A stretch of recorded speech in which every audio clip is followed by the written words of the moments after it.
You know, when you first commence to be a teacher, you get a lot of advice. Some of it's fantastic, some of it's useful, and you store it away as a tool that you can use in the classroom to be as effective as you can. Some of the advice that you get is sometimes not so useful. And I remember being a first year teacher and getting the advice, and it's a piece of advice that's been passed down by teachers perhaps in the second group, which is don't smile till Easter. I was in a tough school, I had some tricky kids, and I was told you need to be firm, you need to be tough, you need to crack down, you need to show them who's boss right at the start, or these kids are going to walk all over you. And so that's exactly what I did, and for the first couple of weeks I was tough, I was firm, I cracked down, and I did not let these kids walk all over me.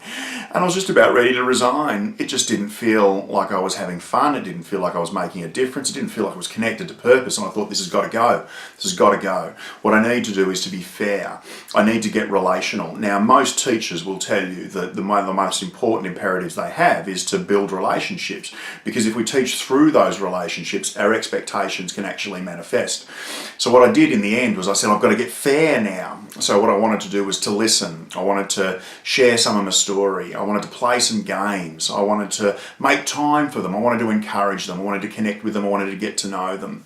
I wanted to be realistic with them and not hammer them with unrealistic expectations. I wanted to be compassionate with them. And they were all valuable things to do. And for a couple of weeks we got on famously. And then I realised I was starting to fall behind a little bit with my program. It was time to bring back in a little bit of the firmness, a little bit of the expectations.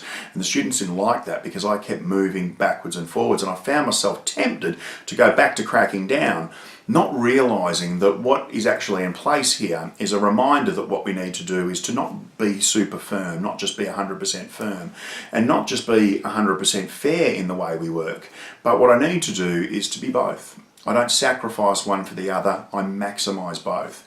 When we're firm and fair, what we find is that we're working with students. We're not doing things to them by being incredibly strict and booting them out of class or putting them on detention or putting unrealistic expectations in place. And I'm not just being super nice to them by letting them off the hook and falling for excuses and having too low a bar in terms of expectations, but I've pushed them into a situation which is just between too hard and too easy. And in that gap is where achievement happens. Achievement sprouts all sorts of wonderful things, such as resilience, such as self-esteem, and such as a willingness to take on new challenges and learn new things. Learning has become the focus of your classroom, achievement has become the output, and what you get right down the track is young people who are incredibly motivated to go out and learn and to take on new challenges. What's even better than that is when they start to apply that ability to learn and start to apply that ability to self-direct to relationships. And that's when you're doing something incredibly powerful about reducing the likelihood of young people in your class being on the dishing out end and being on the receiving end when it comes to bullying behaviours. The reduction of bullying behaviours is contributed to enormously by teachers who are both firm and fair, and they don't flip-flop between the two. They maximise them both, and they work with their students in highly respectful, high expectation and high achievement oriented environments.